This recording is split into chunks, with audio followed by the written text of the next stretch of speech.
Yeah. So initially, the first thing that we had discussed was that it's going to be a mix of both. We're going to have MCQs as well as short answers, but I'm not sure ultimately what has gone through. We don't have any clarity on that yet. So I don't think you need to worry about it too much. It should be, if you understand concepts well, it should be pretty straightforward. So yeah, don't worry about uh, the content. Yeah, Govind. Are there any specific reading materials we should focus on? Sorry, Govind. Is there any specific reading material we must focus on, ma'am? No, I think just everything in general is fine. Make sure you go through all the modules, and since all of you have been actively attending also the discussion sessions, I think yeah, you all should be fine. So yeah, don't worry too much. Ma'am, it might be like, sorry for taking up time. Yeah. It might be some out of the question. It's just that, is there any other course in ornithology apart from this one, like advanced course, next level one, or only this much? Yeah, not yet. So this the basic course is only offered once a semester. So you have it in the first half. That is right now. I'm not sure if the faculty or the ornithology community does plan to have more modules later. But yeah, you could keep an eye out for any of this on the Meet Yeti mailing list.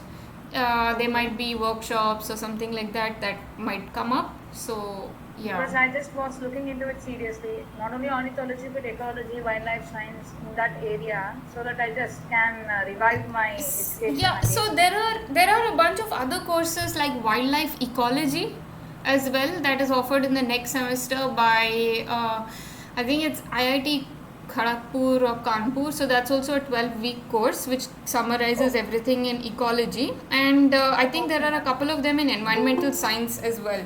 So if you I will take that, ma'am. yeah, if you go through the courses offered by NPTEL, you will find out there are a bunch of environmental science courses. I am not sure about evolutionary biology, but ecology and environmental science. Yeah, there are. I think Okay, there are ma'am. about 3 or 4 courses, so you could have a look. Okay. That's what, ma'am. I just wanted to restart my career, ma'am. That's why. Yeah, sure, sure, sure. All right, so I think we can start. I'm going to bring up the first question. Um, oops. Okay, so which molecular marker is commonly used for species identification, and which type of DNA is this found in? Abba, Baba.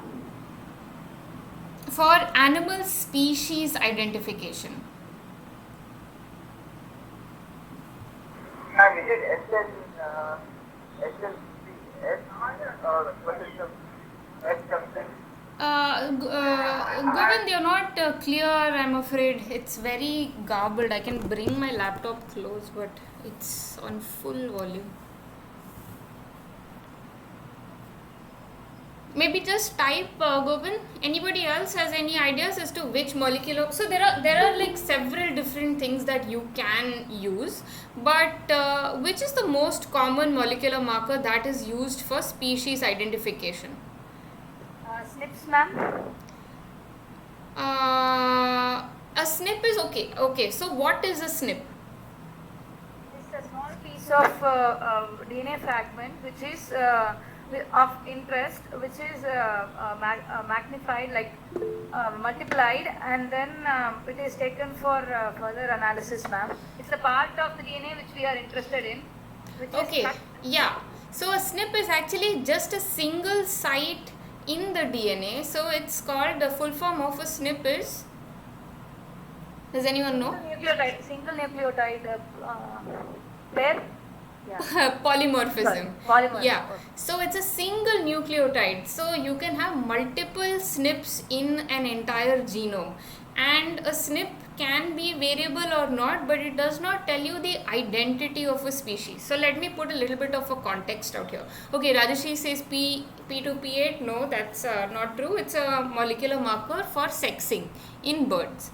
Let's say, for example, there is a lot of wildlife trade, pet trade going on, and you receive a handbag or some item that is made of some kind of leather, and you want to identify this leather is coming from which species. How would you go about doing that?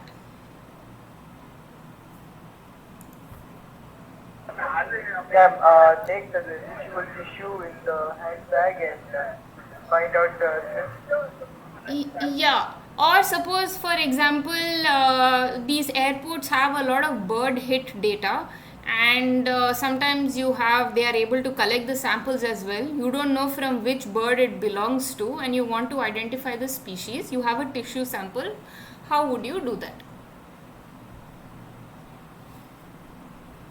compare it to the most likely species. Exactly. So what region am I looking at? The snips, you're looking at a region. No, I'm not looking at the SNPs, because SNPs are what are you comparing it to? So when you look at SNPs, it must be a part of DNA which is transmissible, ma'am. Otherwise, there will be no point. So it will be the one which is easily read by the enzymes. So okay, so sure. So Amarnath says a sequence. It is correct. So what kind of a sequence should it be? So listen to the question really carefully. It is for species identification. Sanger sequence. No. Sanger sequence is a sequencing technique. It is not a sequence. A sequence, I'm thinking Amarnath means, is a portion of the DNA. Right? Ma'am, is it a mitochondrial sequence? Yes, it is a mitochondrial sequence. Do you have any idea as to what it could be? It has that region has 600 base pairs, right, ma'am? The mitochondrial DNA has 600 base pairs, or That sequence. I'm not sure actually how many how many base pairs that sequence has. Do you have a name? If you know, like the details of it? No, I don't have the details. I can't form a name. It's rather complicated. Govind, sorry, it's very, it's not clear at all. So Amarnath says I do conserved not- sequence. Yeah, you do not?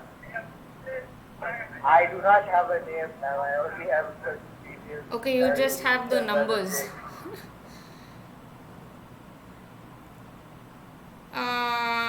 Well, okay, so let me give you the answer. No, it's not an ultra conserved element, unfortunately, because ultra conserved elements, okay, we'll cover that later. It's not.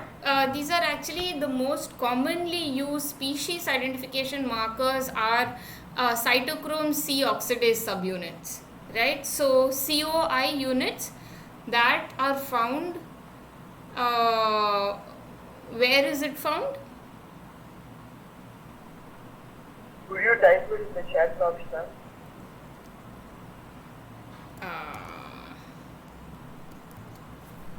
Here it is.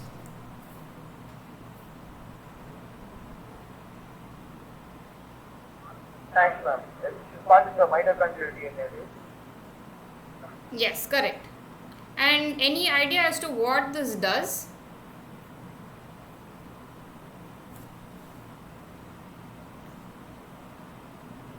I'm sorry. It's a transmembrane protein complex which is transferred from one generation to another. I'm not talking about the transmission, but yeah, what does it actually do? What does the cytochrome C oxidase gene do? Any ideas? It has the information for genetic disease and genetic information in it. It definitely has map or something. genetic. Yeah. Okay, so what does a mitochondria do? That's what mitochondria mitochondria is powerhouse of the cell, as well as it's also genetic carrier of the cell organism, which and usually the female mitochondria is passed on to the next generation. So usually, sorry. Could you repeat the last part, Lakshmi? Usually mitochondria is passed down through the female line, ma'am. That's what I Correct. said. So it is maternally inherited. What does that mean? So what are mitochondrial genes good for? Um, You're right. You're on the correct line. Like as you have described. genetic information which has to be carried on to the next one, like species type and its life cycle or something such that which governs its rights. Okay. So the thing is that the thing is that this region is called the cytochrome C oxidase subunit, and each cytochromes most often cytochrome C oxidase the COI unit 1. Why is this not working? Oops. Hello? My audio is okay? yes. Okay, all right, thanks. So basically this it is a marker of choice only because we have sequenced thousands of several taxa of animals such that we have these genetic sequences for multiple species, and we can trace it back to a database that already exists. If we were using some other marker, we do not have a database where we could get a nearest match to.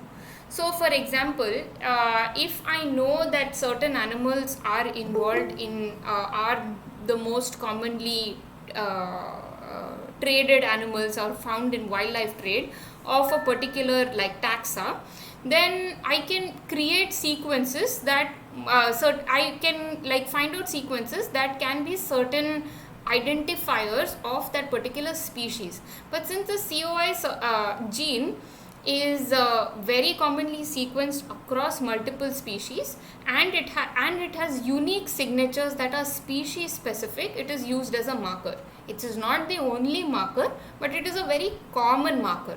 For plants it's probably something else, but for animals it is the COI marker. And as Lakshmi mentioned, it is maternally inherited. Yeah, Govind. I did not get much of what you said. Could you please repeat that? I'm sorry. Did you not get because I was clear, or you missed on audio? Bit of both. Okay, so basically the cytochrome C oxidase subunit gene has a particular sequence. It is present across all species because it is an integral part of the mitochondrial DNA. So all animals have mitochondria which have its own DNA that have a certain region of it that is known as cytochrome C oxidase, right? Now when we are trying to identify things to the species level, we look and target the cytochrome C oxidase gene, which means that we will put primers to amplify this region and then sequence it. And based on the sequence, we are able to identify the species because the sequence is conserved across within a species, right? So each COI gene of a particular species has a particular identity. It will not give me individual level identity, but it will give me species level identity, right? So is that clear? Okay. Right. Yeah. Also, one more thing. Is this cytochrome I can't hear anything, Govind, sorry. I heard Is cytochrome an ultra conserved element? no, it is not. Because if it were ultra conserved, then you could tell me what will happen. would be common, would it be level? Sorry. Is it for an understand respect? I can't hear. Sorry, I'm like having my ears in my speaker. I can't hear you. Just type it in, Govind. And yeah, Mark. Yeah, so I was saying in these speciation studies, when if you have to split a subspecies apart from, supposing take for example the Bugun Leocicla, if you have to split it apart from the other Leocicla, this is the study that you have to do, right? You have to compare cytochrome B oxidase sequences between two species. Is that how it is done? Usually right now I think it is a multi-gene approach. So you use multiple genes, not just the cytochrome C, and you try and see whether because like using multiple genes gives you more weightage and accuracy. So, for example, the Sholaklees, so these have been split. What methods have been used to Not split based them? on cytochrome C, it has been based on microsatellite markers. So microsatellite markers are hypervariable regions of the genome that are like repeating units, and based on these microsatellite markers, I think there were about 8 or 11 of them, the species was split into two different species based on like some phylogenetic dating of this data. Understood.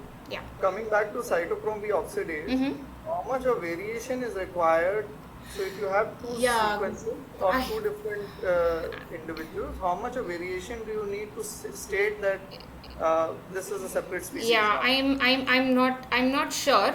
I'm not sure as to that, but there are certain thresholds and certain cutoffs that are used, but it is not, I think, uniform across species. So as I said, if you're trying to classify a new species, just doing one gene is not at all considered to be a great idea. You use like a multi-gene approach, or you use like multiple markers, and usually for species identification, because cytochrome C is a well sequenced region, you will find sequences of multiple species in databases online. Like for example, the NCBI database, you will if you say cytochrome C oxidase subunit of like goat or dog or I don't know monkey, you will find these, and you can just like compare your sequence along with this sequence. And this also accounts for like sequencing errors and everything, because whatever you are trying to sequence will not be like 100% match with the DNA, right? There are also sequencing errors by the machine, so everything is accounted for and you get some form of similarity and based on some cutoff and threshold. I am not exactly sure of what that threshold is, but it is definitely not like fixed, especially for like evolutionary studies. Understood. If it were UCE, it would not be species level. Yeah, correct. So you have answered that. Okay, let's just go to the next question. Yeah, Govind. Ma'am? Ha, Govind. Okay. Can you hear me now? I can hear you now. Do you have more queries Uh, or? No, I just thought I'd share an interesting fact. Apparently studies have found that the mitochondria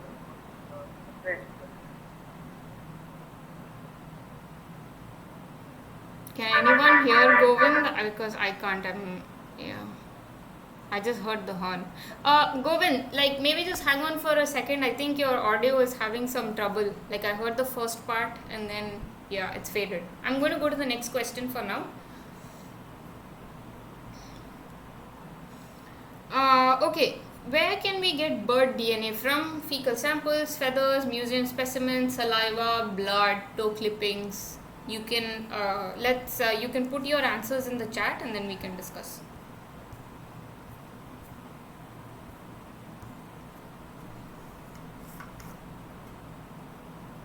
Oh yeah, the mitochondria was a separate unicellular organism. Okay, let's just get to this question. You can type in your answers from the in the chat. You can choose whatever options you feel. Yeah, multiple choice. Yeah, multiple choice. Whatever you feel. So feathers, blood and the museum specimens are Okay, used. okay, Lakshmi. Let's just have everyone like put in their options, and then we can discuss. How many of us are there today out here?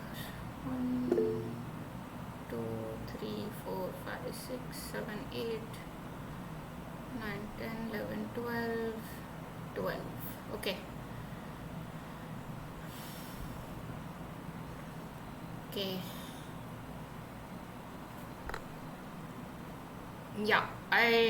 Please put in. I'd like to have everyone take a stab at answering this.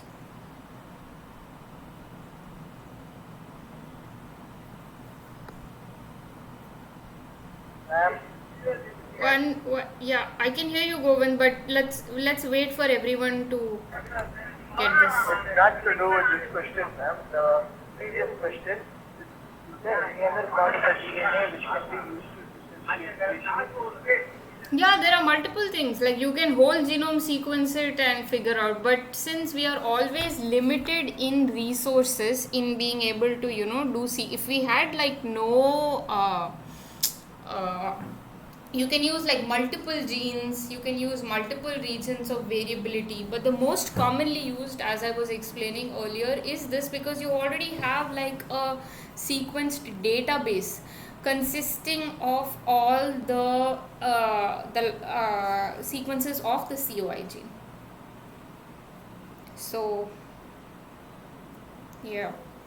Okay, so what do we have here? Lakshmi says EBC, Shravan says all A, Govind says A, B, D, E, B, D, E, B, C, D, E. Not sure about A and F. A, B, D, E, C. Okay, so everybody seems to be saying A, B, D. What is A, B, D? Fecal samples, B, feathers, P, E. Okay, everyone's agreed on blood for sure.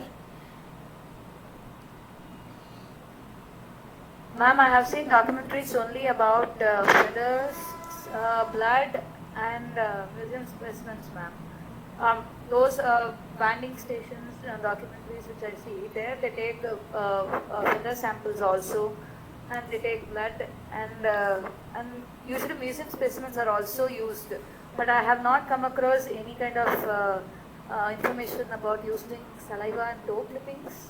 Okay, so basically, who said all? Shravan and Saptarshi, you're actually correct. You can get DNA out of anything, right? So any biological sample consists of DNA, correct? So you can Yes, get, if you take a swab from the mouth of a bird, you are likely to get some cells, which can be then, you can extract DNA from that. And toe clippings also they take of certain birds, or usually like museum specimens sometimes, when you have to sequence it but you cannot like spoil a sample. So usually extraction from museum specimens, they take different things. I think hair, feather, it depends on which is the least degraded part of it. It takes a longer time to extract DNA from ancient specimens, and all the particular things listed out here can be used for extracting DNA. Toe clipping like nails, yes, it is dead tissue. It is dead tissue. Yeah. So those things are not included there. Yeah, of course. Any kind of cell contains DNA, right? Only like only if you are trying to take, like for example, okay. So what is unique about bird blood?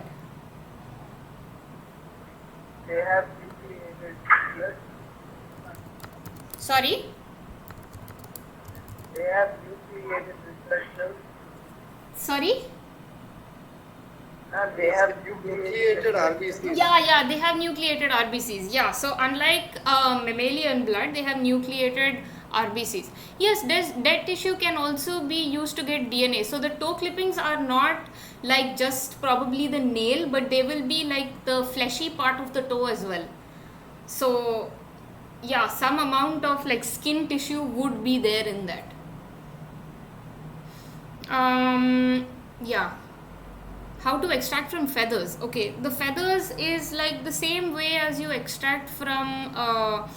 I haven't done any extraction from feathers yet, but I think the base of the feather, I think that's where where the follicle is. Yeah, that's what, ma'am, actually, that's what I saw. In Cornell also there was this. Cornell also there was this one video where they were like showing the bird genome project video, Mm-hmm. where up from North America to South America, right till Bolivia and country stuff, Chile and all, they were misnetting and catching the birds, and they were taking feathers out of it. They were writing the names and putting into the particular envelopes. After that, they took it to the lab, and they just took a small shaving from the base of the feather, which where it was connected to the body, and that way, and they did all those genetic steps, and they came across, and they were like having this results of the whole genome being sequenced or something. So the feathers were corrected diligently, even if it was subspecies. So Right. Ma'am, I think that DNA can be taken from the small tissue sample on the ends of the DNA can be taken from the small tissue samples. found at the edges of the feathers. The feathers might have to. It has to be the tip, like you need to have the follicle, because if the follicle is not there, then there is, you can't. Yes, ma'am, the Yeah. follicle. Yeah. Follicle. Yeah. Saptarshi says to include the last phalangeal bone, and bone is a living tissue. Correct. I'm not sure actually how they take toe clippings, but I do know that they take toe clippings. But in all probability, you might be absolutely correct. Yeah. All right.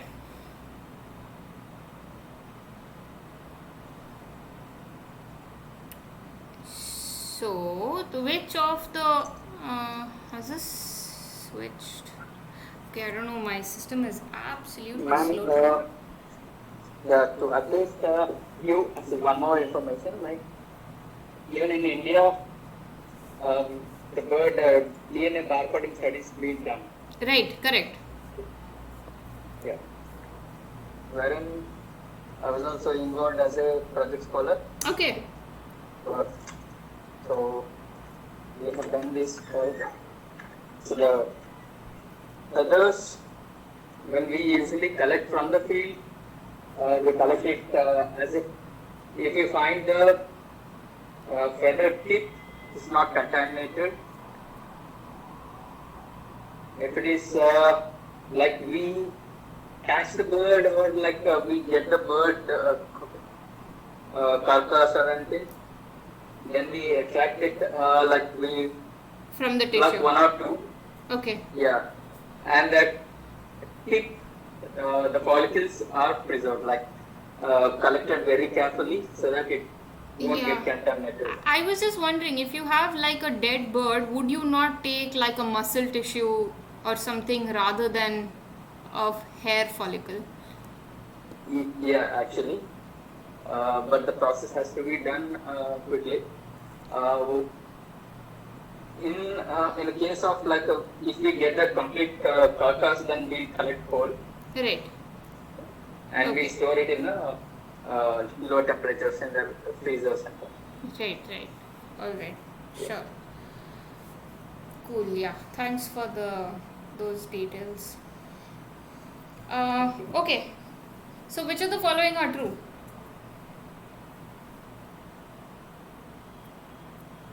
What do you mean by linear or circular? What do you think it means?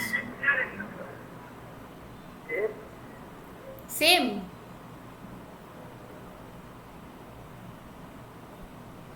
Okay. So, How what is it? linear and circular the same? Or are you saying shape? Circular is Shape. the shapes, ma'am. Linear or circular is shape, Mm-hmm. and inheritance is either maternally or paternally. It's a ring-like structure. The mitochondrial DNA is a ring-like structure. Correct. Yeah, it's a ring, like it's a circular DNA. Ruzbe, actually, what do you mean by sequence repeats? No, he's asking me. No, so I wasn't sure what it means. Circular. Oh, circular. Oh, okay, okay. Yeah, the shape itself, it's like circular DNA, like all your like plasmid, like DNA is like circular. So yeah, the mitochondrial DNA is circular. So it is a double helix, but it's circular, whereas nuclear DNA is linear. Yeah. So mitochondrial DNA is circular and maternally inherited. Yeah. So what is this importance, or what is the uniqueness about this maternal inheritance?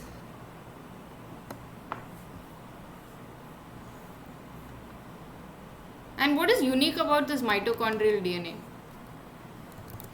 Ma'am, the only other part of the cell that has its own DNA among the here. Okay, I can hear someone whistling. Ma'am, can you hear me now? Yeah, I can hear you. It's the only other part of the cell which has its own DNA that the nucleus.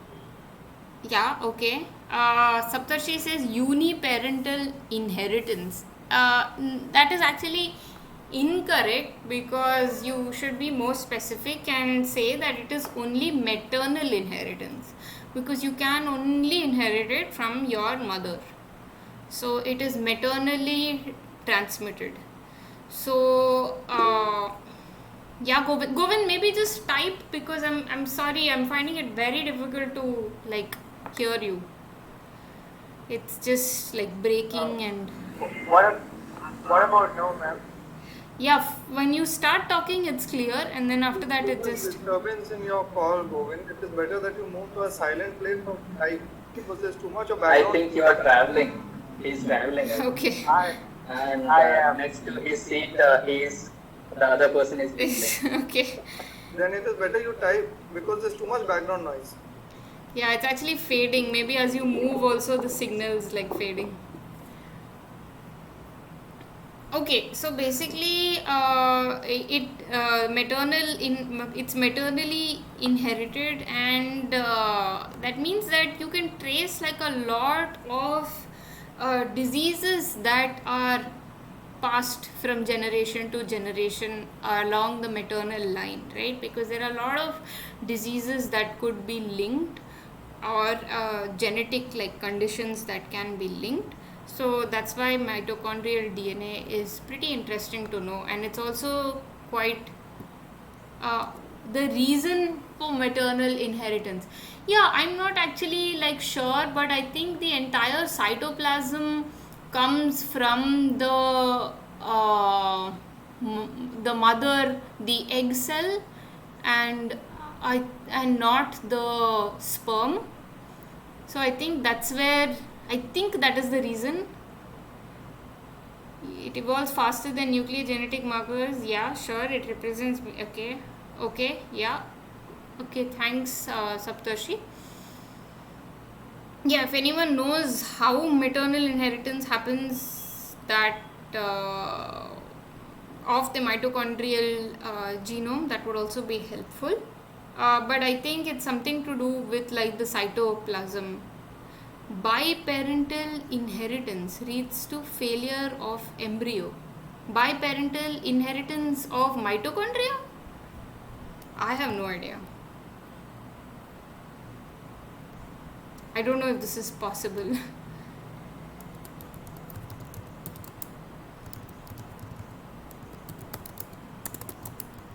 Of mitochondrial DNA. Well, if you know about biparental inheritance, you would know about the uniparental or maternal inheritance, right? Okay, so yeah, I don't think this should be a topic of discussion for this particular session at present, but yeah, feel free to, any extra information that you have, please feel free to post it on the discussion forum, as it's quite interesting. So I'm going to go to the next The answer question. is C, right? Sorry? The answer is C, right? Correct. Yeah, it is circular maternally- and yes, maternally inherited. Oh. That's correct. Yeah. All right. So what is our true regarding RAD-seq and DD-RAD-seq? Both techniques use enzymes to share the genome. RAD-seq covers half the genome, while DD-RAD-seq covers the entire genome. RAD-seq uses 3 enzymes, DD-RAD uses 2 enzymes, RAD-seq uses 1 enzyme, DD-RAD uses 2 enzymes.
Okay, so everyone agrees that RAD-seq uses 1 enzyme and DD-RAD-seq uses 2 enzymes.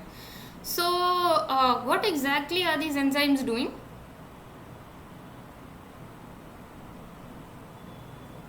What are these techniques doing?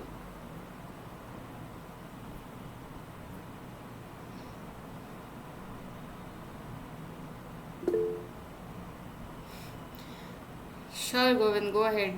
We'll see how your audio is. Well, is my audio okay right now? Yeah, as of right now, yes. Does using enzymes help break down or separate the DNA? Separate the I DNA. mean, maybe not break down, I mean like shear off. They seem to be shearing the DNA also, right? So why did no one choose option A?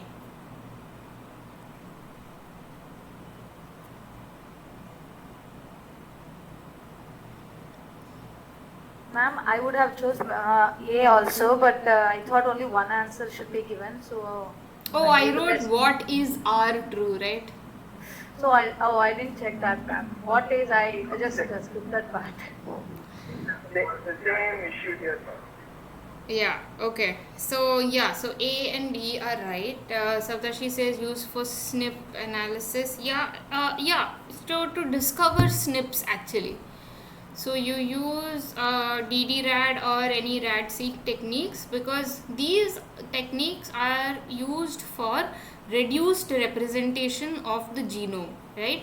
So it's very cost intensive to conduct whole genome sequencing analysis. Whole genome sequencing basically means you're just sequencing the entire genome. You can do this in different ways as well. But instead of that, you sequence only portions of the DNA that are based on sequences generated by these restriction enzymes. Like for example, if you use RAD-seq and you're using one particular enzyme, it will shear the DNA based on that particular cut site. So for every DNA fragment, that particular restriction enzyme will attach at a particular cut site only, and it will get sheared, right? So there is like a sequence that it matches. So in DD-RAD, what you have is you have 2 enzymes, right?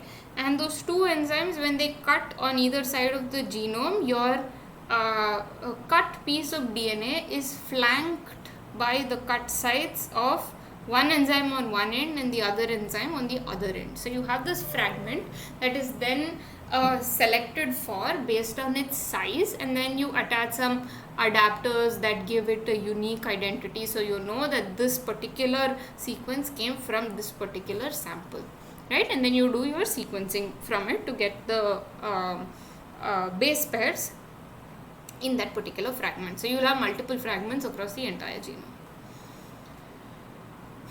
Ma'am, Yeah, go on.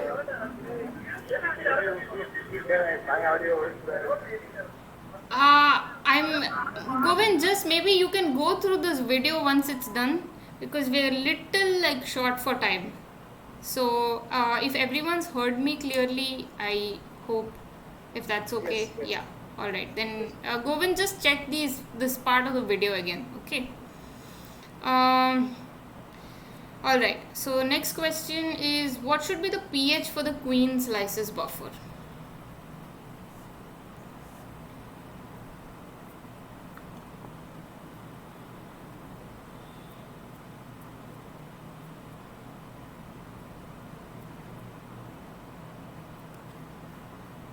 You can just type in your answer.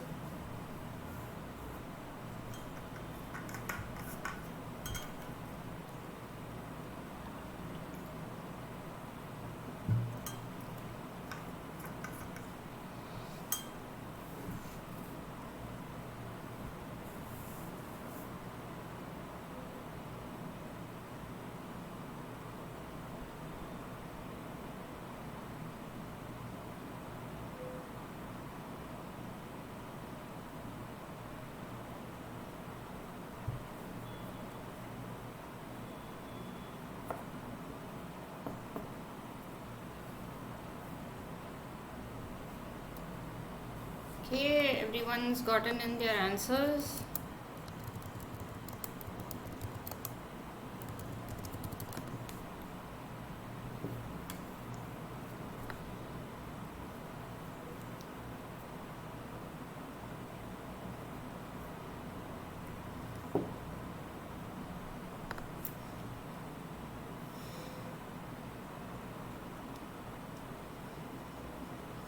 Okay, so the right answer is actually A, which is 8 is the pH. And can someone tell me what exactly is this Queen's lysis buffer?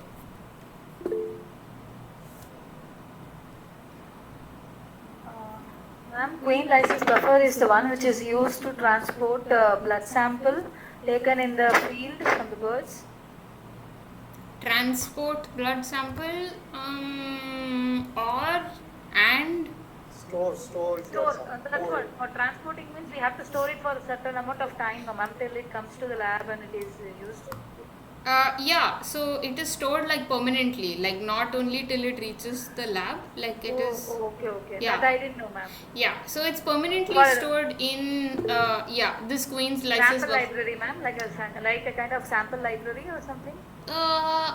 So it's a sample. Yes, your samples are collected in this buffer. So basically, you draw blood from the bird, and the blood is released from whatever the drop of blood is in this buffer solution. You shake the buffer, and then you can store it. So usually, when it's on field, it remains for a while till you are able to get it to a fridge and store it like under minus 80 conditions or minus 20 conditions, depending on whatever you have. And then these samples are thawed and then used for DNA extraction. So why do we actually use this buffer, this Queen's lysis buffer? It's an anti-coagulant. Correct. Yeah, it's an anticoagulant. So basically, it doesn't allow the blood to coagulate and allows it to remain in this whole blood condition for a long period of time. And also cheaper than EDTA papers, ma'am. EDTA papers? I forgot. So Queen's lysis buffer does have EDTA. I'm sorry, ma'am. I forgot that name the last moment. Does anyone else remember? Something like FCH or something. FCH, yeah, something. Sorry. Anyone else wants to give a try? FDA. Okay, yeah, Rajeshri, FTA. Okay, yeah, they are called FTA cards. So, an FTA card is, I'm not actually sure what is the full form of FTA or even if it does have a name. So, they are these Wattman cards. Yeah, And Watchman paper, ma'am. yeah, Say, because that is used as filtration paper in chemistry labs. So Uh, I remember that in that way, but I forgot the name. Yeah. Watchman's filter paper is used for actually it is used for separation of oil and water and something such stuff. right, So- right. Yeah. And even in mycology labs, they are used to extract mycosin from the agar, ma'am, where it is grown. Yeah, Fungi, correct. basically. It's but I'm not sure if all Wattman papers are FTA. That's what I remembered. I just said that I Right. used the Yeah, PS yeah. back. I think FTA is just a trademark or something, but basically they have uh, yeah. So yeah, see, as Saptarshi It's mentions. a decade long old memory, ma'am, because I passed out from microbiology almost 12 years back, ma'am. Yeah, no problem. So yeah, they are just like paper cards where you put like a drop of the blood on it. It gets absorbed and spreads onto the paper. You usually have like a square card with 4 circles on it, and you can store one sample in like a particular individual sample in one circle. So you usually just drop a capillary or cotton bud on it and make like dots on it. And when you want to extract blood from that, you just cut out a part of the Wattman card and use it for your extraction procedure. So those are the the two most common ways of collecting blood. Why do we really collect? And FTA cards are quite expensive. Why do we collect FTA blood on FTA cards or in both ways? Any idea?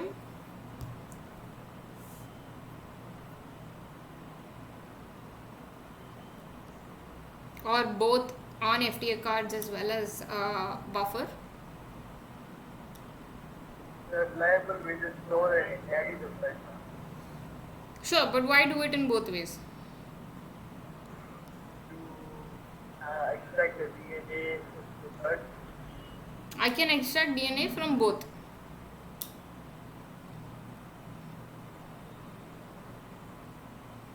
Easy to store, no liquid. Sure. Then I would collect only FTA but not blood, right? FTAs are actually very easy to store. Like you just put them in a bag with this thing. Yeah, they are expensive. Still, why should I have it if it's expensive? And I am anyway using blood buffer. But FDAs have blood, right? Ma'am? The card has the blood. The card does not have blood. You put the blood on the card. You can store blood on the card.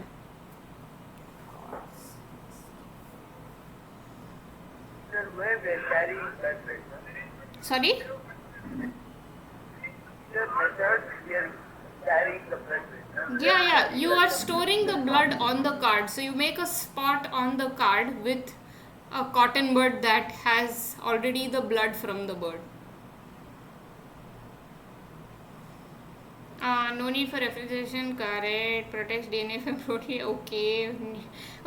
But so we have the advantages of FTA, surely. We have the advantages of blood, but why should I do both?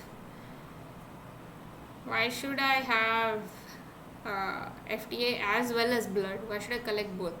Okay, let's not waste more time on this, but it's just a backup, right? So if something happens to my blood sample, quick get purest DNA. Yeah, you can also get like really good DNA yield from blood samples, blood buffer samples as well. And you can store FTA cards for quite a long period of time as well. They just need to be moisture free. So you put some silica gel that will absorb moisture. So yeah, basically it's just a backup, right? What if you lose your buffer? What if it rains on your FTA cards? You need to have like both. It's just good to have like a backup, right? Okay. Right. So tell me, what is the species step used for in genomic DNA analysis? Is it used for DNA extraction? Is it used for sequencing? Is it used for size selection, or is it used for amplification? You can put your answers in the chat. My phone has hung. Not phone, sorry. 1 second.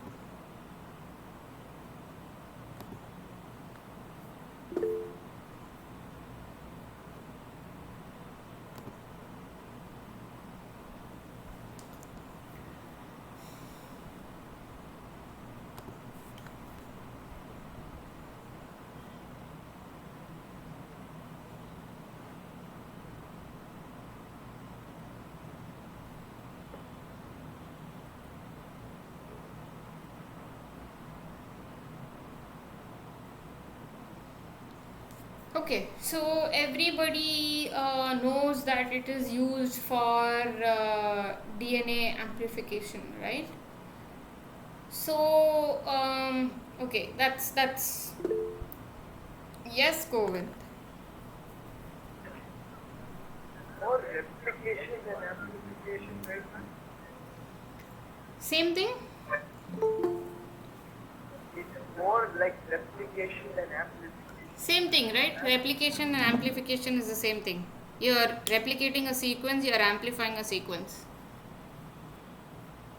It's just a term.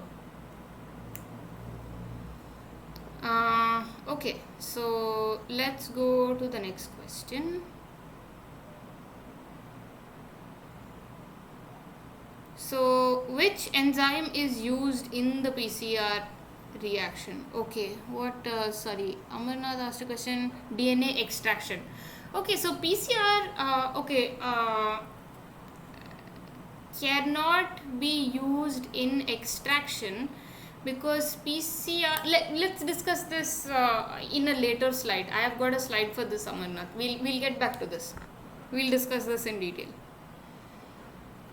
Alright, so which enzyme is used in the PCR reaction?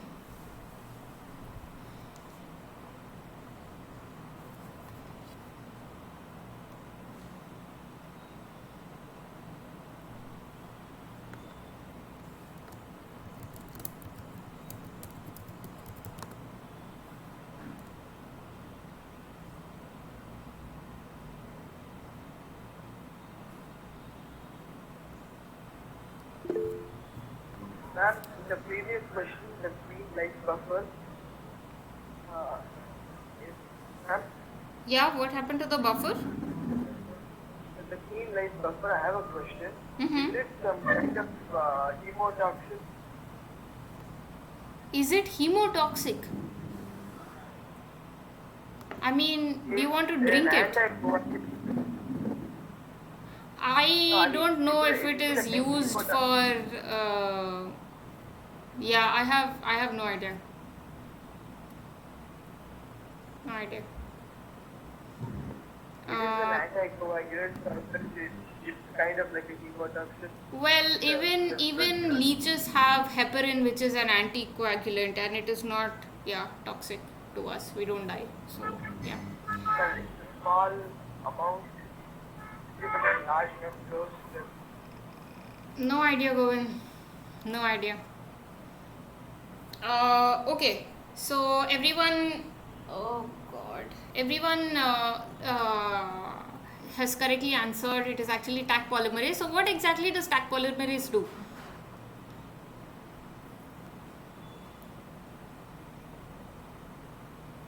Is my audio gone? Am I having really bad internet or my... We can take it. Okay, alright, thanks. Okay. Yeah, what is the role of Taq polymerase in PCR? Synthesis of complementary strand. Okay.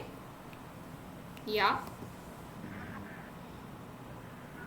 This is three nucleotides. Sorry? Utilizes three nucleotides to form other strands centers. Govind, I'm just like struggling to hear you, sorry. Just type. Synthesize the DNA from primer, okay. Yeah, so it basically is used for DNA synthesis. So the synthesis step. That's why it's called polymerase. Okay, let me just go to the next question. So here is actually a free nucleotide to create a replicate. Yeah, that's correct. That's correct, Govind. So this is a diagram of a PCR reaction. Would anyone like to take a stab at explaining what is happening in this?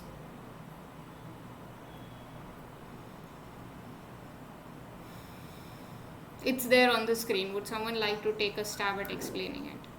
The DNA is heated to a particular temperature where it gets denatured and the double strands separate, and then the enzyme in the solution gets tied to the particular site, and it starts reading the What single-strand enzyme? DNA. What enzyme?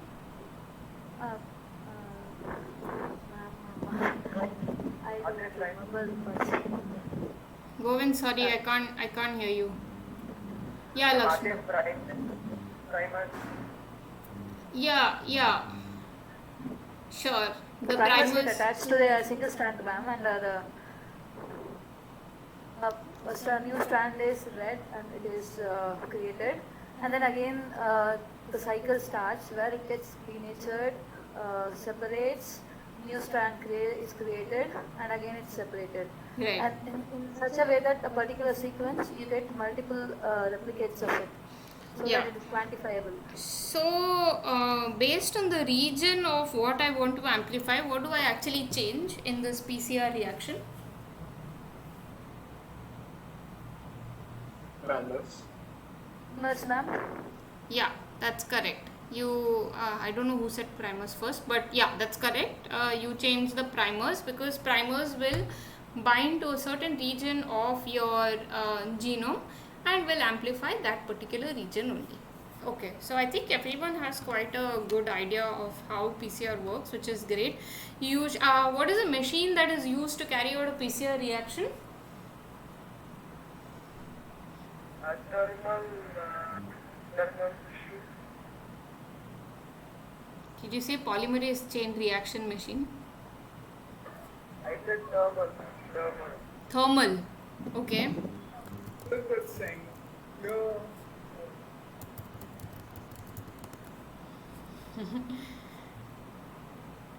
Yeah. So, I mean, yeah, it's a thermal cycler or a thermocycler, right? So, yeah, these PCR machines are basically thermal cyclers that in which you are able to alter the temperature based on whatever reaction step you are in. All right, good. Let's Just a move second on. here. Yeah. Are enzymes being used to cleave the target sequence, the sequence of interest? Cleave, you mean what exactly, Mark? Yes. So I'm trying to put together all the enzymes which would be required. So denaturation would be done by helicase, right? And then you would have No. Denaturation in our body is done by something else, but denaturation in the PCR machine, PCR process Temperature. is just done by temperature. okay, and And- you're amplifying a specific sequence of interest, correct? Correct. So that sequence of interest is being cleaved. It's not By being. what enzymes It's and not markers? being cleaved. Nothing No, is being. It's a complete helical structure gets opened up, becomes single strands. Then these primers get attached to the specific location where we want to the sequence which we want to amplify. Then again the Shravan, would you like to amplifying explain happens. what The primer primers will also get- you have? The primer will get attached if markers are put, right? There may be. No. Okay, so what is unique about a primer, Mark? That it would have the same sequence of nucleotide bases which it has to synthesize. I'm not sure. Shravan, would you like to add? Ma'am, it contains Govind, I'm sorry, I can't really hear you. Yeah, so primers are the starting sequence where you where the amplifying the genes, the specific genes you can amplify. Like uh, these are designed by researcher like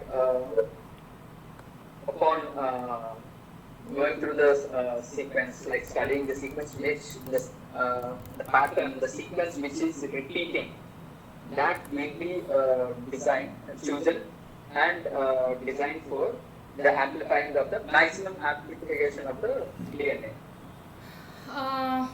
Basically, Okay. it would have the ability to bind at the initiation site, and it could only bind at the initiation site if it is complementary. Yeah, so it does not have the exact sequence. As you mentioned, it has the complementary sequence, right? And primers are based on a certain bunch of requirements that you need to have to design a primer. Like it should be able to bind, it should have a certain GC content, etc., etc. And these primers are short stretches of complementary DNA. So how many primers do you need if I need to amplify one region?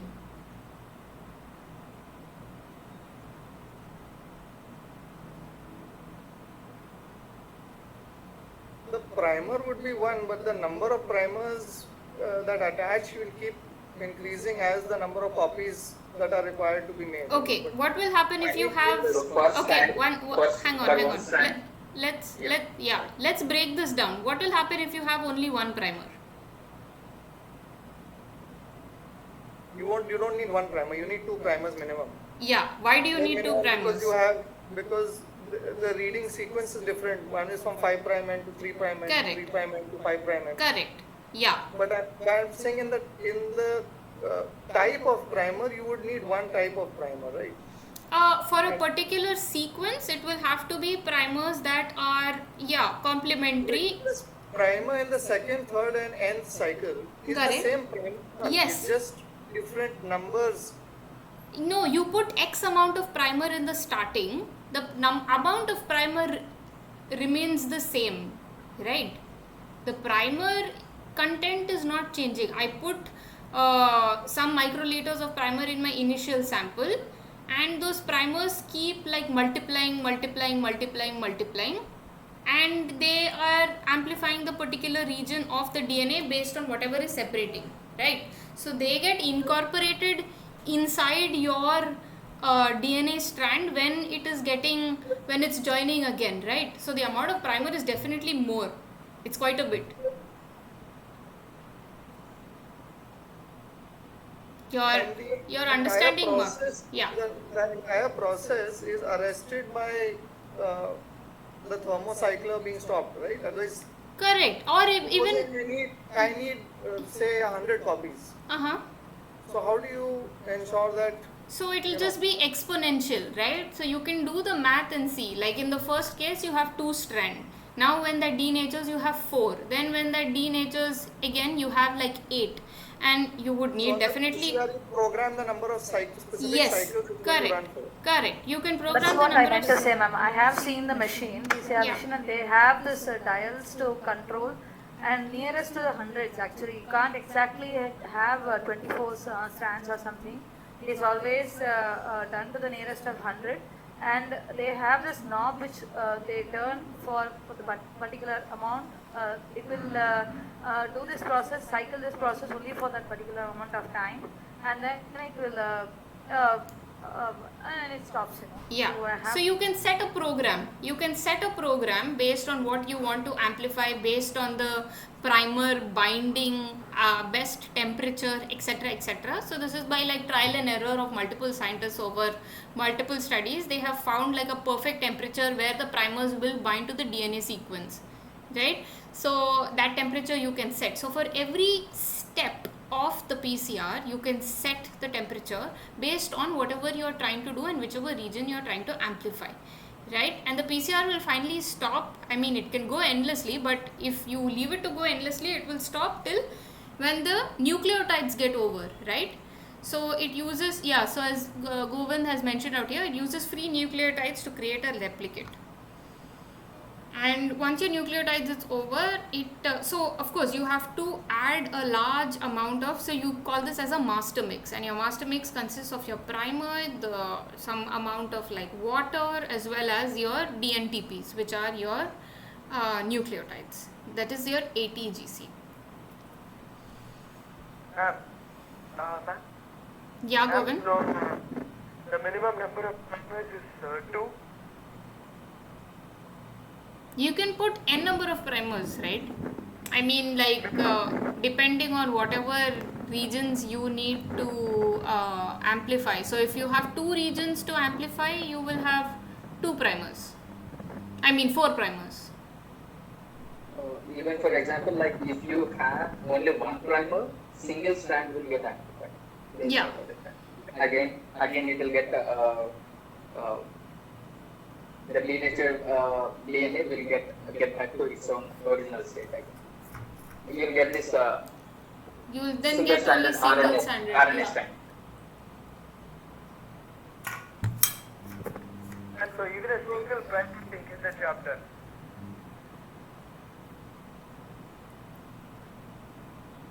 So Chiti, this would all be done on an order basis, right? No company is out there who is sitting and making primers for specific sequences. To Oh, study. you can buy primers.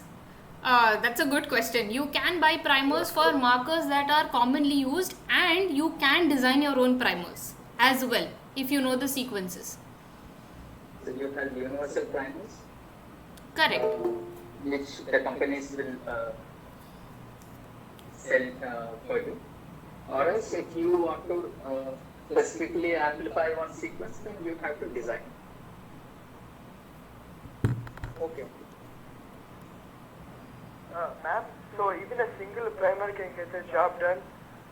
No, you need to have you need to have 2 primers, right? Because you need double stranded DNA unless you're planning to generate your other strand by some other means. I mean, it doesn't make sense, because usually the next step will be to look at, like, you do a gel run, or you Quantify. do like some sequencing or something like that. So you need both the strands. Okay, I'm going to go to the next question. So age, which is basically agarose gel electrophoresis, can give us an idea of DNA purity, DNA sequence, DNA concentration, or DNA fragment length.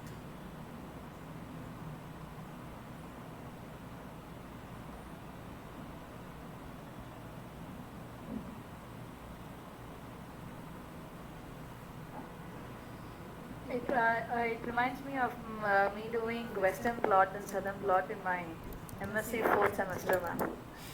Okay.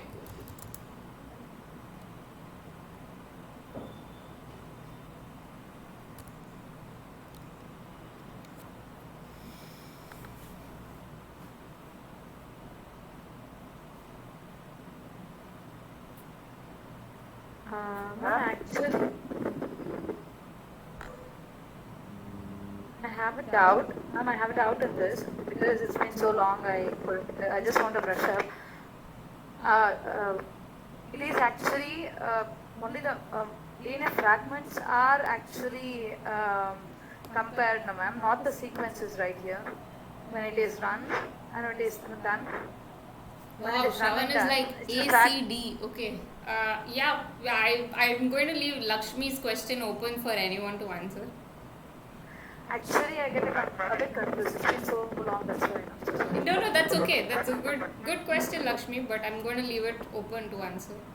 Because as far as I remember, the fragment length, which is similar to the control, is how they take the answers out of it. So, if we know the control sequence, we might as well. What is a guess control? the sequence. What is control in this? What was the question, sorry? I asked here that when the gel is run and done, the answer is taken from the way the fragment length matches, how it runs, how long it runs, and where it matches the That's what we take. No, it's not like we are taking checking the sequence. We are checking the fragment length, right? That's what I asked. With a control, positive control sample, Yeah, that's you will what. compare it That's what with I the, meant. Yeah. yeah.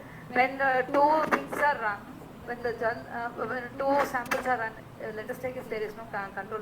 Let us take as there is no control. Even then, when we are going to compare, because usually this was actually started for paternity test and all. So when two samples are run and the banding matches under the UV light. Uh, Usually that is of the equal, almost equal length. It's a fragment length, right? Not the sequence, no. That's what I wanted to know.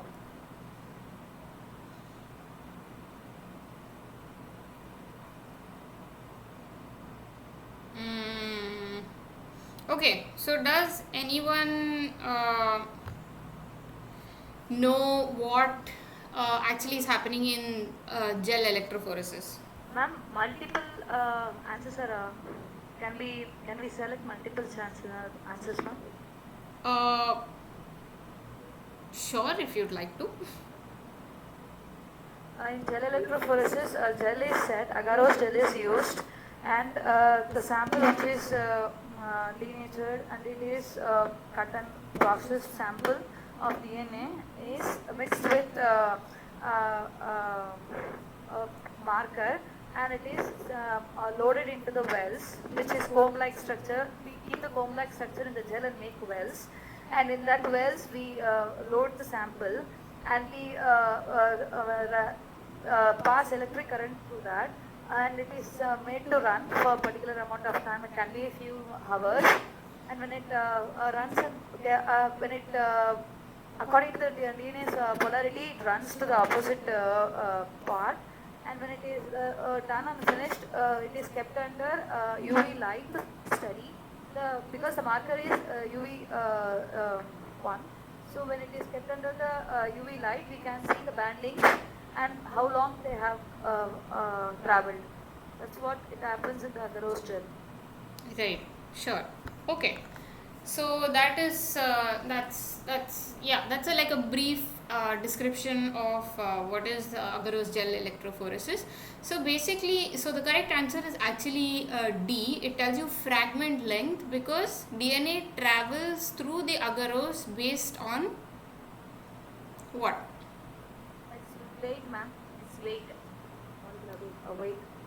Okay. Weight of the sample. Yeah, weight of the sample and as well as and the distance it travels is based on. So if you have, yeah, go ahead. Capillarity or polarity. Polarity. So DNA is negatively charged, or am I right? Or That's am I why wrong? it will run. Yeah. It will run towards positive one. Yeah. One thing. Yeah. And So molecular weight. the reaction of the agarose gel also, it allows the particular fragment to go faster if it is smaller. Yeah. So And, porosity of the agarose gel depends on.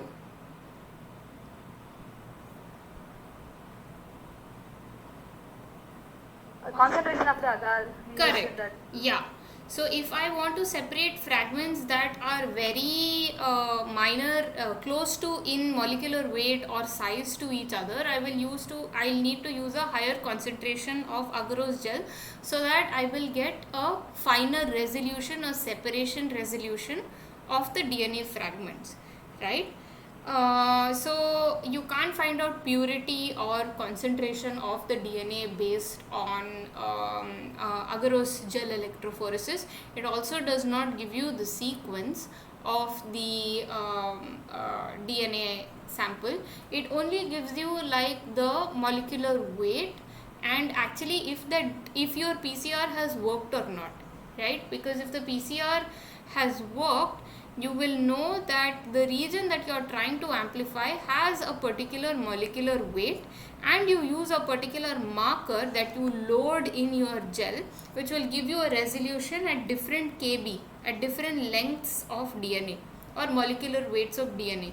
So you will have your DNA ladder, which is what everybody was saying as your reference, and in that it will show if a particular band in your test sample corresponds to the band in the DNA ladder, you will know you have gotten a fragment of that particular molecular weight. So as Lakshmi was explaining, you can do gel imaging techniques, which is most often under UV light.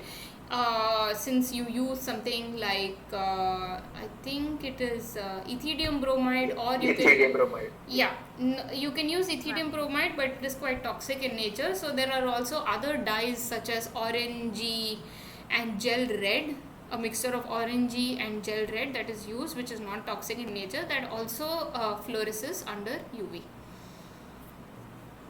So once the marker is added to the sample, it can't be reused or something, ma'am. We have to run the PCR again and. So you don't add the marker to the sample. You add the marker to only to your dye and you load it in your gel.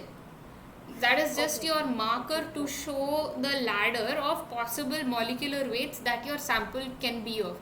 If your sample lies between 0 to 10 kb, you will take a 10 kb marker, which will have a ladder showing you all fragment sizes within 10 kb.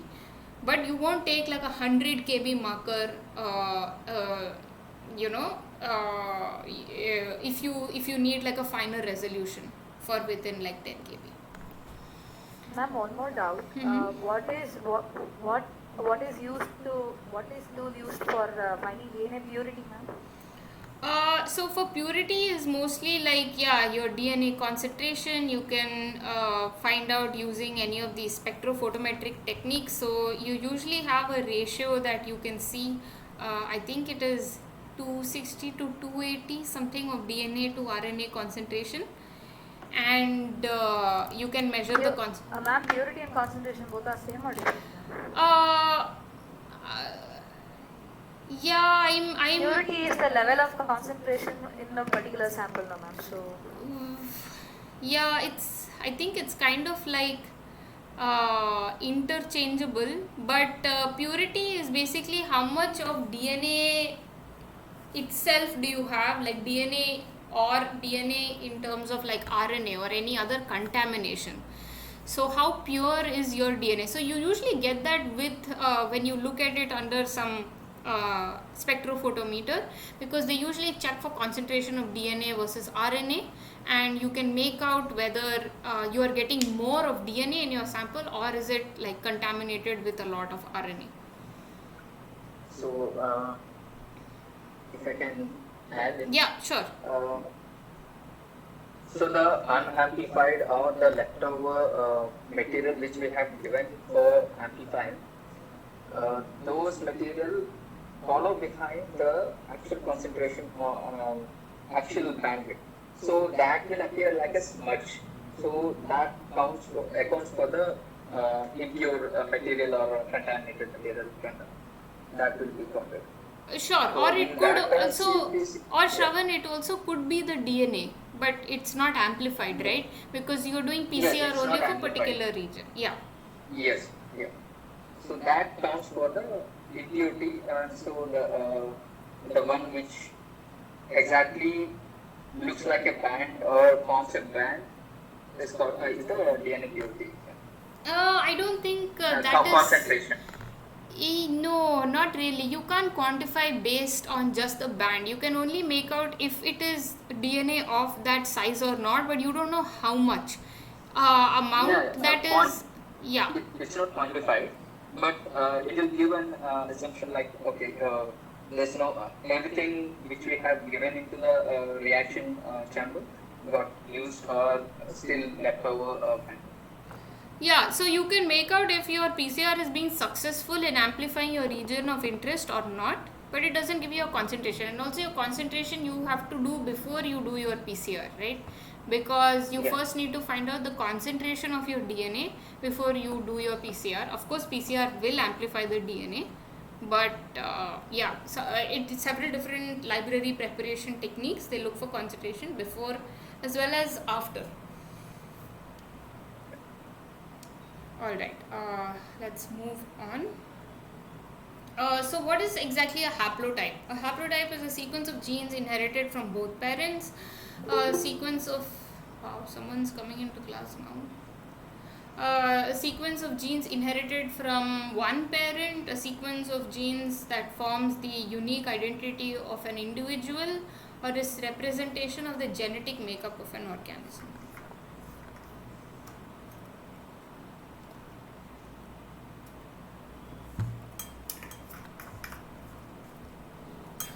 You can start putting your answers in the chat.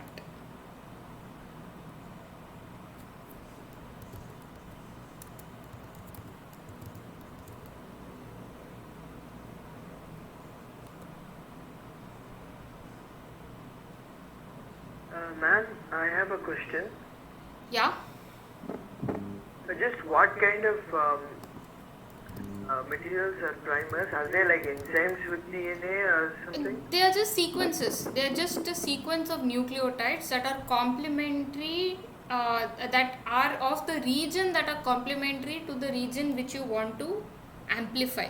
So basically, if I have two strands of DNA that are separated, like for example like this, and I want to amplify this region, I need a primer that binds to here, where my DNA polymerase will attach and then amplify my region of interest.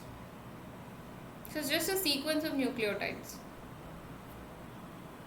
Where like they A short sequence of nucleotides. right now.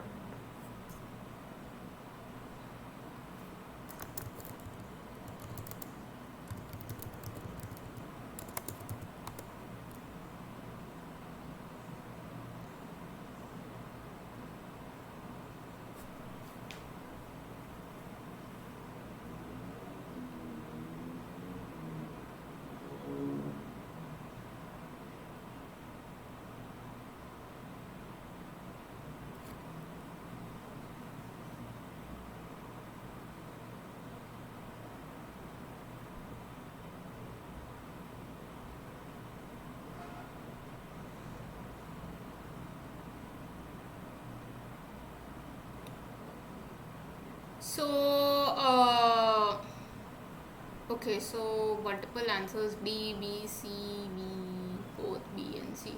Okay, so actually it is a sequence of genes inherited from one parent, because as the name itself suggests, it's haplotype, and the fact that it is inherited from one parent means that it is not unique, right?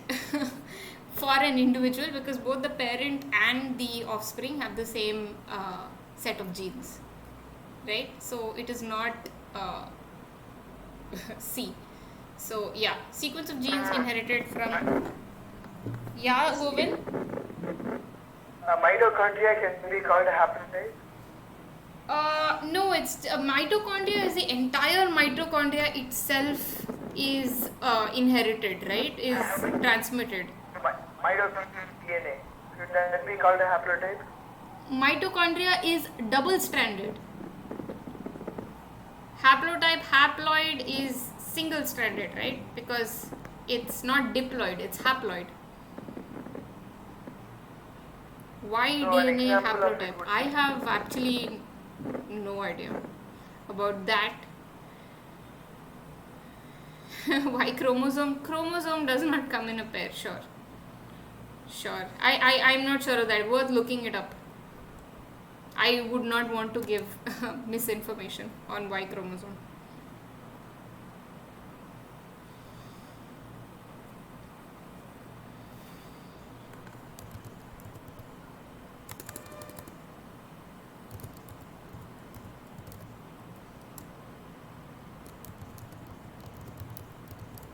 I'll try and Google it, but I'm not sure if I'll find anything. So answer is B, right? Yeah. Okay. I'll just put up the next question. Okay, so can anyone tell me about the DNA to phylogeny pipeline? So what is the first step? Ma'am, could I Sorry, say ma'am, it? I have not heard of it, ma'am. DNA to phylogeny. So basically from DNA, how do I get to a phylogenetic tree? How do I do evolutionary biology or ecological analysis? How do I get to... Ma'am, Yeah, Govind, your voice is Will I take breaking. it? Yeah, go ahead. First step only. First step is DNA extraction. Okay, so first step is ideally should be DNA collection, right? Sorry, I meant collection. I confused collection and extraction. Collection. Yeah. Collecting the DNA. Yeah, then your next step is extraction of DNA. So, what exactly are you doing for DNA extraction?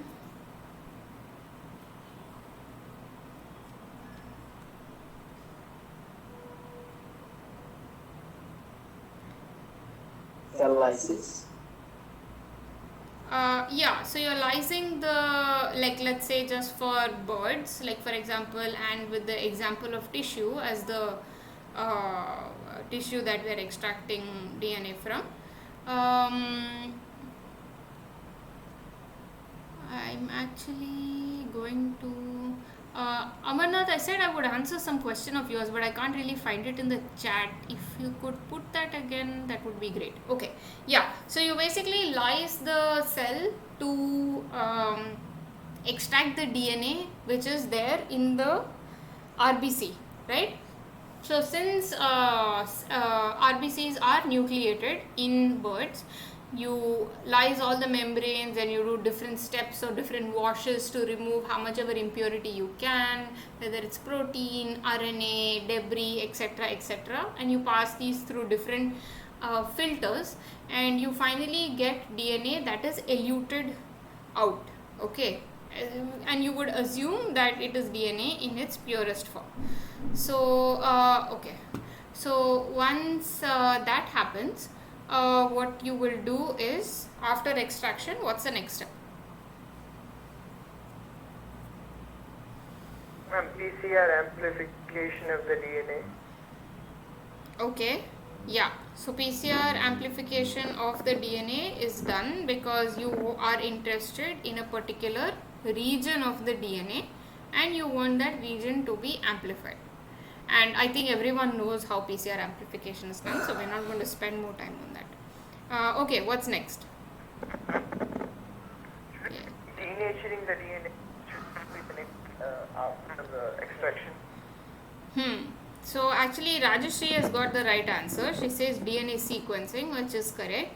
So you do sequencing, and sequencing will then tell us what exactly are the nucleotide base pairs that are present in that particular sequence of interest that lies between these primers. Okay, just for example, if you are interested in a particular region, if you are doing some other techniques, it's going to amplify whatever is your region of interest, right? And after your PCR amplification, you have, as Rajashri mentions, DNA sequence alignment, right? So what exactly happens in sequence alignment?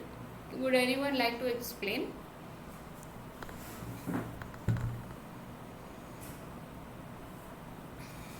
The sequences are matched. So I'm assuming certain softwares are used to do this, right? Applications like Mega, Molecular. Sure. So there's an application called Mega. So you have different sequences, you paste them together, you make it align, and then you construct the phylogenetic tree from there. Yeah, correct. Yeah, so that Mega is like one software that you can use for alignment. So basically, whatever sequences you get, you align them and you see like what is similar, what is dissimilar. You look for SNPs based on whatever cutoffs and thresholds and tree lengths that you specify on whatever type of tree you want to construct. It's going to generate a tree for you, and then finally you get your phylogenetic tree. Yes, Govind, you have a question? Yes, ma'am. After extraction of DNA, shouldn't the next step be denaturing the DNA sequence? So what happens in PCR?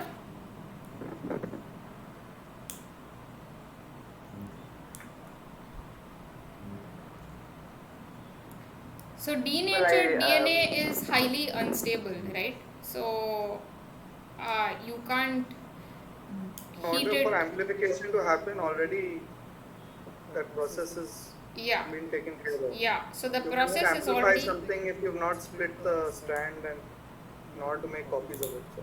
correct. So denaturation is a process of PCR. So you don't need to independently do denaturation. Yeah, as Rajeshri mentions, denaturing is a first step in PCR. Okay, let's move on. Slide is not changing. I think my whole system is oops.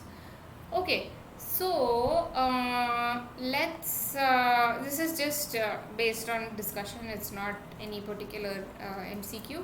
So here there are two let's not focus on the left side of the birds that are there outside, but there were two species or two apparent species of wood swallow. That one had this kind of plumage, which is white belly, grey body and a black face, and there was this other wood swallow with a rufous belly, grey body and a black face along with a white brow. Let's just look at it like this, and they thought they were different species, right? Because it looks completely different phylogen. Oh, I haven't put the link to this paper. I'll put it in the slides. So physically and by plumage they thought that there were two different species, right?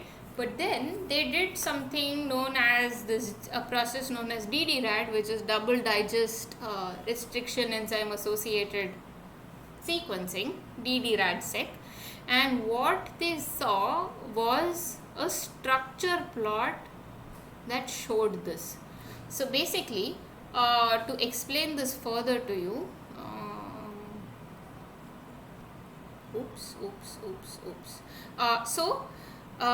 each bar that you see out here is an individual, and each color is a representation of the alleles shared by the individual in the population. So this bar on the top, phenotype does okay, tell me what is phenotype?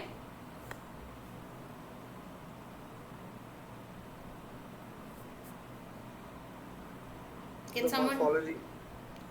Yes, in this case it is an observable trait and it is morphology, correct.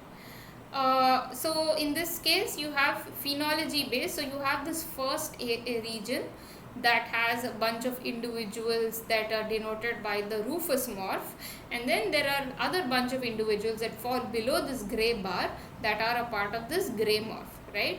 But when you look at the shared alleles, what do you see?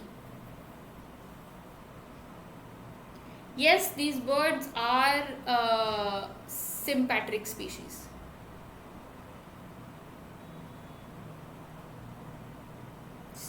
And based on the graph, they're usually, they share, you would say, almost equal alleles. So there's no particular significant kind of differentiation in the one with the grey bar or the. Correct. Is that? Correct. So there is no particular segregation of alleles, right? So they are actually the same species with different morphs. But what really, so this is a very, very interesting study. What is causing them to maintain these two distinct plumages and no kind of like intermediate morph or anything is unknown. But this is how you can, use genetic techniques to find out whether two species are actually distinct or not. So this tells you the importance of integrated taxonomy when you are trying to discover new species, because you have to use an approach that includes everything, right? It has to have morphology, it has to include song, it has to include like plumage, has to include DNA, etc., etc. So when you are able to put in and piece in multiple things together, you are able to paint a better picture of whether species should be split or not. And in this case, the genetic data itself is telling you that they are not genetically distinct from each other, because they have so many shared alleles between individuals of both these morphs, of both these phenotypes, right? So this is just a example to highlight that. Ma'am, Yeah, Govind? can you hear me? Yeah, I can hear you. I didn't quite get the graph that you would. Could you just explain the graph part alone? So this is a structure plot which basically denotes every individual in the population that has been sampled, each bar, and then you have phenotypes under which you have these particular individuals. So all the bars that fall under this particular bar on the top right hand side rufous colored bar are individuals that represent the rufous morph, and all the vertical bars below the gray horizontal bar on the top are individuals that represent the gray morphs. And what we see down in these two colors are actually alleles that are shared between individuals from both the populations, right? So you can see a large percentage of alleles are shared across the populations, and there are no unique alleles to one particular population, right? So one particular individual. So in the case of, if there were two different species, you would find completely rufous vertical bars and completely gray vertical bars, and some kind of mixing in the center or whatever, some individuals. But here you are seeing that all individuals are sharing all kinds of alleles, right? So there is no structure. You can't really separate them based on any genetic data because they are shared. Yeah, so if we look at another... So the two different kinds of alleles are they are not two different, they are multiple alleles that are represented by a the two proportion. different kinds of alleles are not completely separate, they are mixed. They are not two alleles, they are multiple SNPs. They are multiple SNPs, multiple alleles that are represented in this particular plot. So they are the proportions of alleles that are shared. So if an allele has like 1 versus like 0, and multiple alleles are only 1 versus 0 in another population, then you will find that one bar is completely rufous.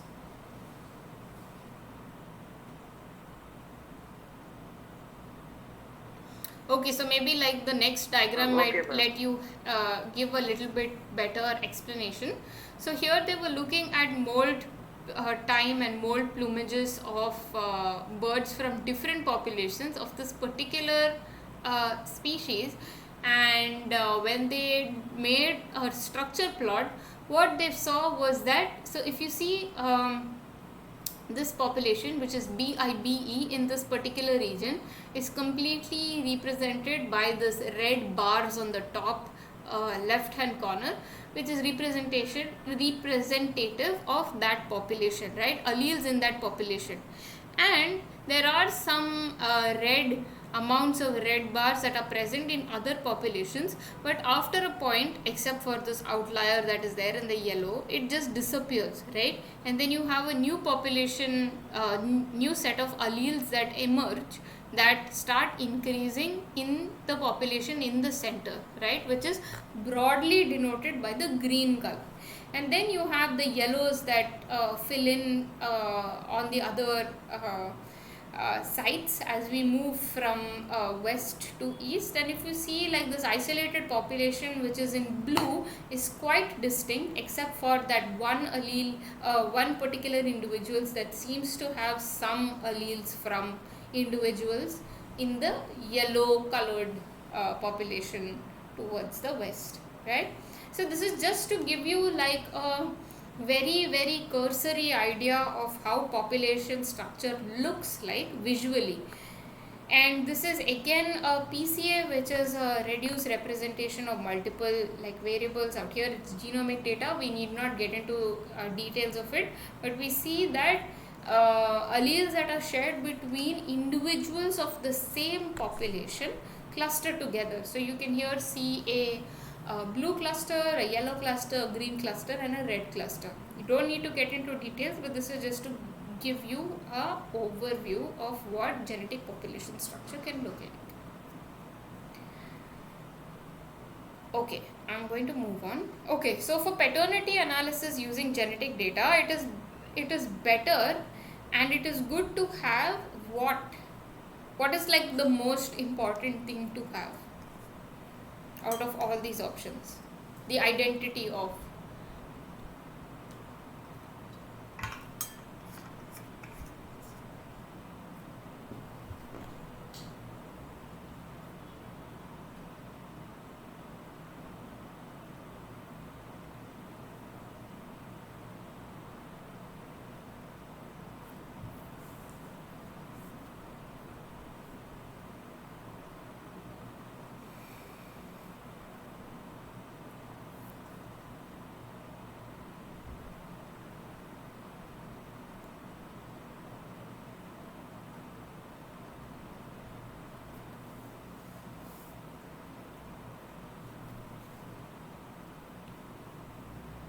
Ma'am, Yeah, uh, Lakshmi. a few sessions ago, previously, we were discussing about the parenting types and such stuff. Shouldn't four also be the one part? Like, because the genes are transferred like 1/4, no ma'am. So half But and if one what quarter. is more important? So So we if you need had to to. choose one option, Yeah, well, if I have to choose one option, I would choose one. But if it can be multiple, then 1 and 4. if you can choose multiple, then definitely all should be important. Okay, Right? ma'am. Sorry for being silly. Yeah. No, the like for example, like even siblings, right? You share like half of the genome, like half of like similarities with siblings, or 1/4 with siblings. Or no, it is half, I think. Yeah. Ma'am, for the previous question, the answer was that they are not the same. They are not the same species. They are different species. Or No, no, they are the same species. Ma'am, one more thing. Just hypothetically, if a situation arises, I don't exactly remember the bird species which is known for it, but if a parent copulates with the child, the next generation one. I don't exactly remember the bird species which does that notoriously, but yeah, still, what happens in that type of situation? Paternity is like how? Yeah, so then there is this thing known as inbreeding depression, right? That I So, don't know, ma'am. That's why I asked. sorry? I'm not aware. I'm not aware of that, ma'am. That's why I Yeah, yeah, asked. yeah. So there is like a famous example of the Isle of what is it? The Isle of. It's a study on wolves where they had a very low population of wolves on this island, and due to inbreeding, it led to a lot of like deformities, and the population like rapidly declined. And there was a stray entry of another wolf that came to that island when a land bridge was formed, and then there was a sudden boom in the population, but all the individuals were related to that one male that had crossed over to the land bridge. But I forgot, it's called the Isle of in yeah, but this in like Yellowstone. no, no, no. It happens in the fairy rents, no, ma'am, where the female Isle rears Royal the best. wolves. Sorry. Usually, I remember the species, my fairy wrens. In Okay. the fairy wrens, females are known to breed with their next generation, no, ma'am. So, just Right. that's So the it type will of situation. How do I identify? it will cause like an inbreeding depression, and you will find signatures like you will find they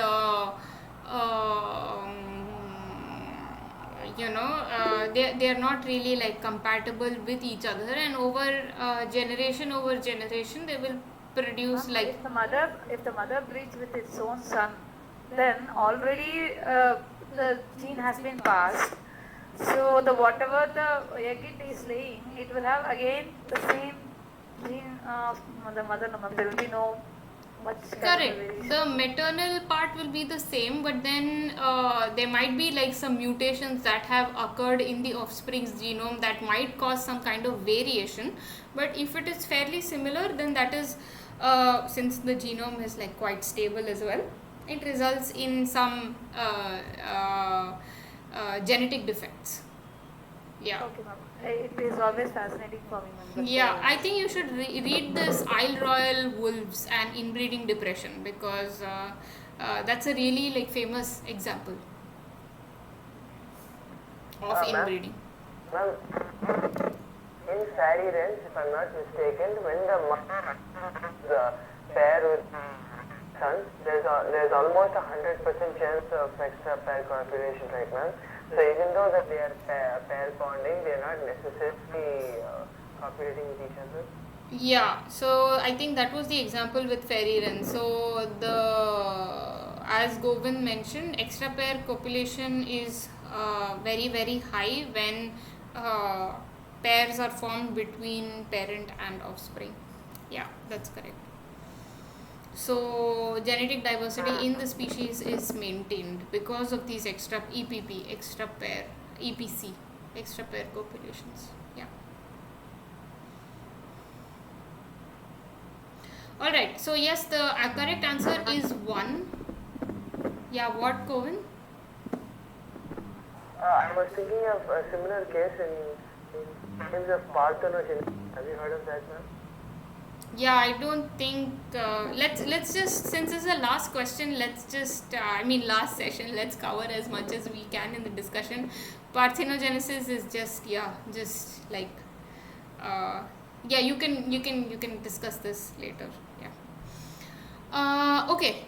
So basically, I just wanted to share again what's this. the answer, ma'am? It's Sorry. one. It's one. You Okay, need to okay, know okay. the pedigree identity of the parent. Pedigree means that you need to know that one of the parent is the true parent of this particular chick, and you will only get to know that if you have been monitoring nests or something, not by monitoring chicks being fed by parents, because parents often feed chicks that are not their offspring as well. Okay, so this was basically like a sequencing that they did to find out structure of barn owls across the world, and they found out like several subspecies of and species of barn owl based on genomic data. So you can see here structure plot on one side and the owls represented in space on the other side.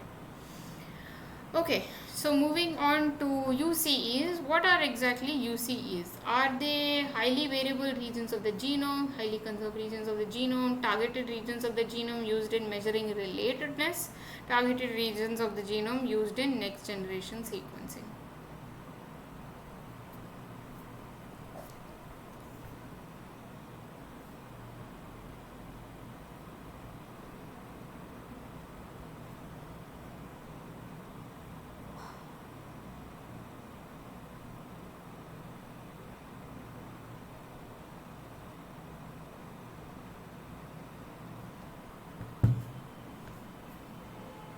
E and C.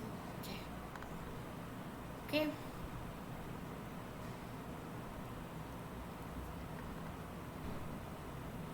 Actually, the answer is B, but C is for the end purpose, ma'am. It not exactly answers the question. What is UCE is B. What's the end purpose of it is C. Okay, so let's just go with the sentence, right? UCEs are B, ma'am.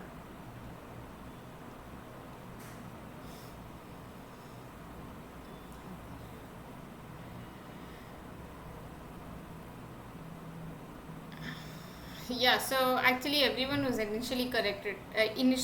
So they are highly conserved regions of the genome, and they are used in targeted. They are targeted regions of the genome used in next generation sequencing analysis. Okay, so why are UCEs of interest if they are so conserved?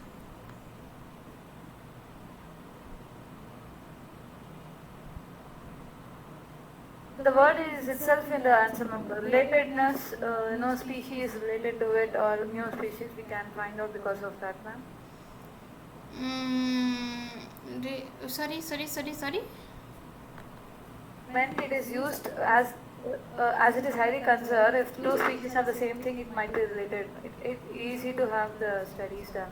No, you can't do relatedness, right? Because it is because UCEs are conserved across related and unrelated species. So that's the thing about UCEs, right? That's why it's called ultra conserved regions of the genome across species. It's easy to make primers with UCEs, right, ma'am? It's since they are so all conserved, they can pump primers which would work on many DNA. So why am I interested in creating primers for UCEs? Because since they are same across all the species, why am I interested in this? It's not giving me any new information, right? It can help shave off pieces which are close to the UCEs. It can help shave off pieces.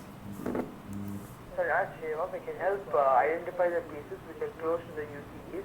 The slits which are close to the UCEs can be identified as. Right. Yeah. So Govind, yeah, you're close to like the correct answer. So the regions that are flanking the UCEs are variable regions, and that is what the scientists are interested in, right? The variable regions near these ultra-conserved regions. So you're basically creating primers to amplify the regions that are flanking these UCEs.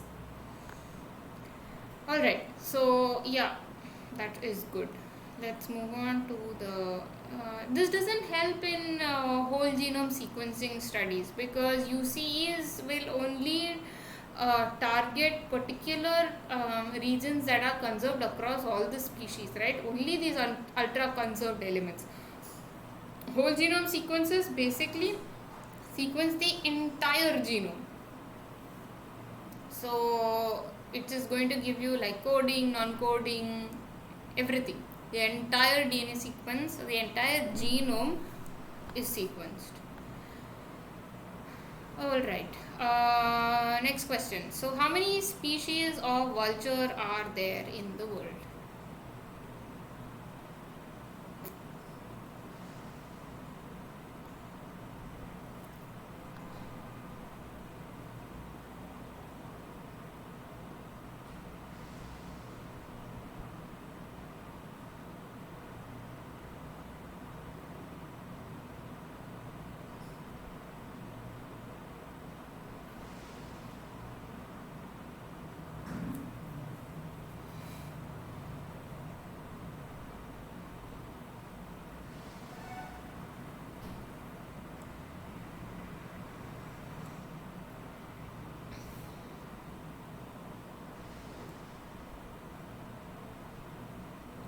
Yeah, so the right answer is actually 23 species of vulture. That is right, and I actually thought we could get through a bit of revision done, but we only. 22, no, ma'am. I think. Both Accipitidae and Cathallidae family together, put together, it is only 22, no, ma'am. I mean, what am I missing? Well, Wikipedia says it's 23. I'm not sure what the lecture says. I'm not sure what was mentioned in the lecture. If someone could like pull that up, 23, alright. So cool, then they are 23. Cool. Oh, okay, ma'am. Okay. Yeah. Because one was extinct species, so that's what. Okay.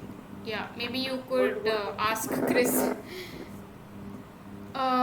Yeah, Govind, I can't hear you here. Old and new world vultures are different, right, ma'am? Even Google says 22, ma'am. Yeah. Cash 7 condors are included in that, which I didn't include. Okay. Old and new world vultures are separate species. Yeah. And I think this was extensively discussed, old and new world birds, in Raja Jaipal's class. So yeah. Alright, so I thought we could do a bunch of revision, but looks like we are out of time. So maybe like for the remaining I can just like put up a couple of oops, my laptop is malfunctioning. Is it a sign to stop? Okay, I'm just going to put a couple of questions that you might like to take a stab at answering. So, night migrants like indigo buntings use dash as a compass to migrate.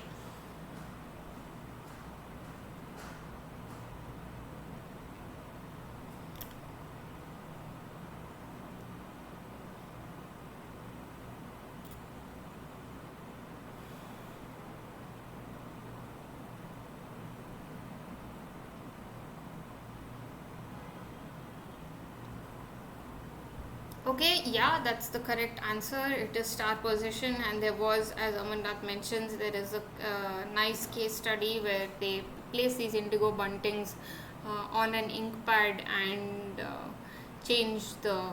I think they put them in a planetarium and changed the star positions, and then looked at the footprints in which direction they were moving. So yes, they follow star position. That's good. Next question, photoreceptors in the retina called dash help in the magnetic compass orientation behavior of night migrants. Are they cryptochromes, phytochromes, cryochromes or nanochromes? Okay, cryptochromes, excellent, good point. So everyone studied really well.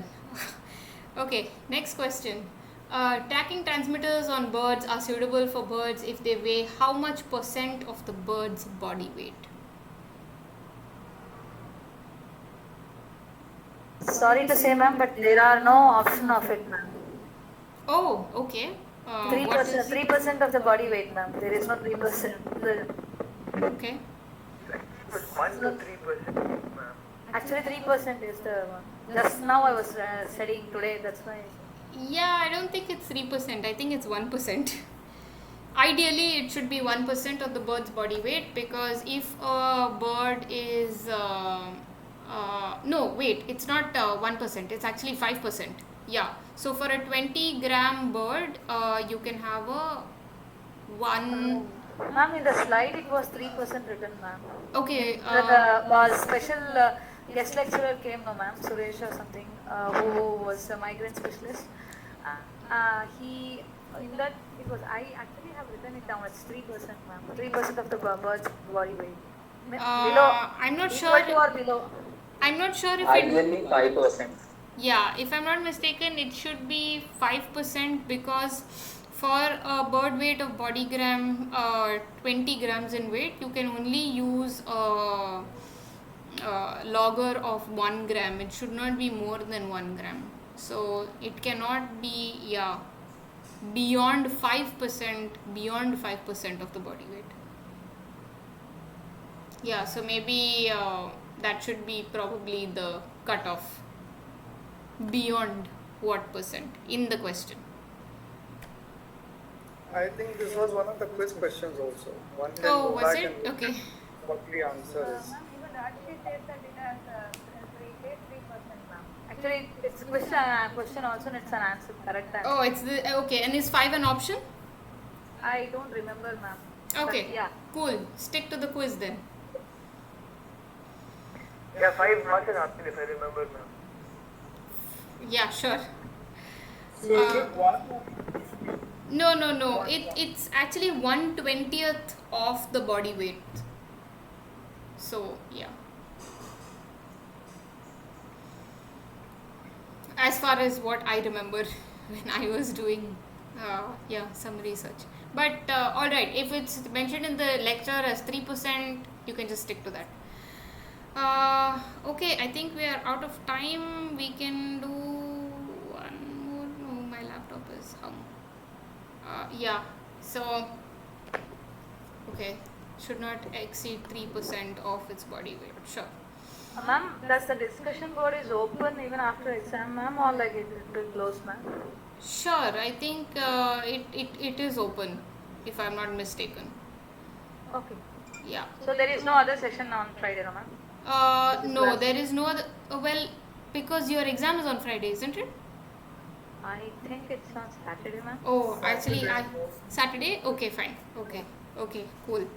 Yeah, so all the best for your exams, and it was good to interact with everyone. If you ever, yeah. Ma'am, one small request which I wanted to ask from the start. Can you just share a session, share a post or something in the discussion forum about future of if any person is interested in ornithology or ecology or something, what they can pursue, where they can pursue, ma'am. That's something which if somebody is there to guide, it would be nice. Oh, So I just will. basic. I don't think you can find this kind of information anywhere because Google is your best friend.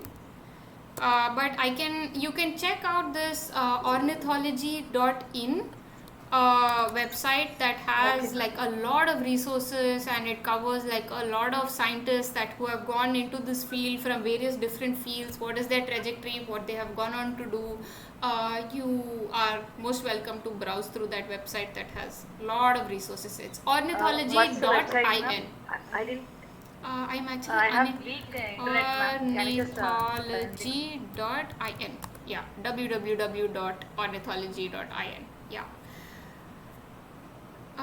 Yeah, thanks for joining in, Amarnath, Thanks, ma'am. Saptarshi, Rajeshri. It was good to have all of you in the sessions as well as the other regulars as well. Uh, Thank you for I the al session. yeah, I will also Yeah. apologize for being a bunch of yeah, no problem. overexcited kid. No problem. It's actually really good to have like people. I think Sachin's missing from the session, but yeah, he was one of the other people who were also very consistent along with the rest of you who are here today. So yeah, it was great to have all of you in this and TA for this. So Thank you for that, ma'am. Really yeah. fun. All right. Yeah. All the best, and yeah, we can connect over like email or whatever, Twitter, whenever. All right. Bye. All the best for the exams. Ma'am, it was more fun than the last year sessions. Okay. Okay. All right. Cool. Okay. Thank you. Thank you. Bye. Bye, everyone.